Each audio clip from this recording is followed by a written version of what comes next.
Hi, third grade. Sorry I'm not here today. You are going to continue working on your fauve self-portrait that we started last week.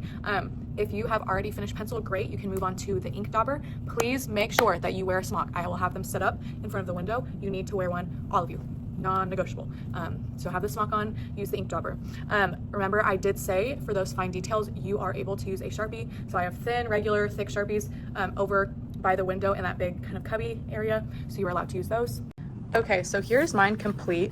You'll notice that I used the ink dauber for those thicker areas, and then all the kind of thin pieces are from a thin Sharpie. Sorry, I know it looks a little bit creepy. But once you're finished with outlining everything, you are going to grab oil pastels. I have several of these containers in your third grade bucket, just like 1 or 2 per table. Not all of you are gonna get your own. And you're gonna use the oil pastels not to color in, but to kind of add pops of color here and there. So whether that's like a little dash in the background, whatever. Use oil pastels to create some sort of design in the background. That can look however you want it to. That's up to you. But remember when we looked at the fauve paintings last week, we saw that everything was really colorful, the backgrounds were colorful, so keep that in mind. Now, here's the deal. When you're finished with oil pastels, not this week, but next week we're gonna be painting them with watercolor. I do not have skin tone watercolors, so you have 2 options. You are able to make your self-portrait not realistic and do kind of a crazy color. Wait 1 second. Okay, this one's super crazy, and I'm not finished with it yet, but you're gonna notice I use non-natural colors for the face. That is done with watercolor, okay? Now, I had some students that were like, I really don't wanna do that. I want it to look as realistic as possible on the face. So I do have this kind of tannish color, and I do have a brown, but those are the only options.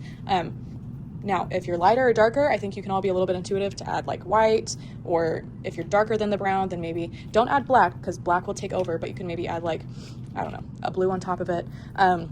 And mix the colors together. So I did have some students that just wanted to use the skin tone and just color in all the way. But don't color everything in with the oil pastels, just kind of add some little details here and there. You'll notice on this one, I did do like the design on the background. I added some details on the shirt. I added some, hair pieces with the oil pastels. So don't go crazy. But once you fill it in with the oil pastels, that is all you're gonna do for today. So put your paper back in the 3E cubby so we can access it next week. Please put these back in the third grade bucket. Put your ink daubers back in the third grade bucket and hang up your smocks. So once you've cleaned up, if there's still extra time, you're allowed to free draw, early finishers box, iPad. Please be art related, please be respectful, please clean up. Y'all are my last class of Friday. So if I come back to a mess on Monday, that's pretty much your fault. So I'll know who it is. So clean up, make my classroom look nice, wipe the tables down, push in chairs, pick up trash, and put all of your supplies away. All right, bye guys.